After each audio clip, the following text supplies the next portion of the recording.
Hello everyone, welcome back to my channel.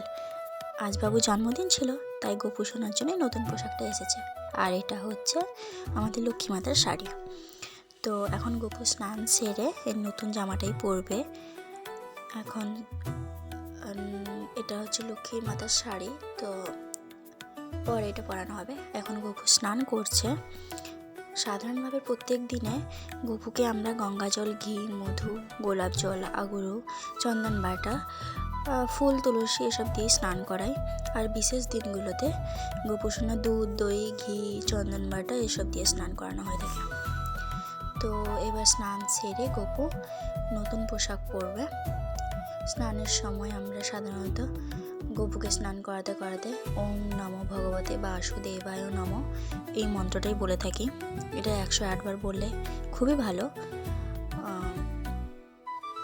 এবার গোপু সোনা স্নান সেরে নতুন পোশাক পরে তারপর অঙ্গরাগ করে পুজো শুরু হবে। এখন নতুন পোশাকটাই পরছে। আস্তে আস্তে গয়নাগাটি, তারপর শৃঙ্গার করে দোলনায় বসে গোপু সোনার পুজো শুরু হবে। দেখো কি সুন্দর লাগছে, খুব মিষ্টি দেখাচ্ছে আমাদের গোপু সোনাকে নতুন জামা পরে। ওর ভাইয়ের জন্মদিন ছিল, তাই তোমাদের দাদা ভাই গোপু সোনার জন্য জামাটা কিনে এনেছে। গোপু সোনা খুব খুশি নতুন জামা পেয়ে, যেমনটা আমার ছেলে জন্মদিনে নতুন জামা পেয়ে খুশি হয়ে থাকে। তো এরমই গোপু সোনার এখন শৃঙ্গার হচ্ছে। আস্তে আস্তে শৃঙ্গার শেষ হলে তারপর গোপুকে দোলনায় বসিয়ে দেব।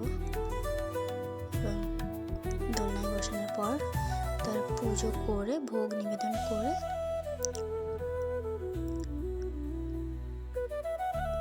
তার পুজো শেষ হবে।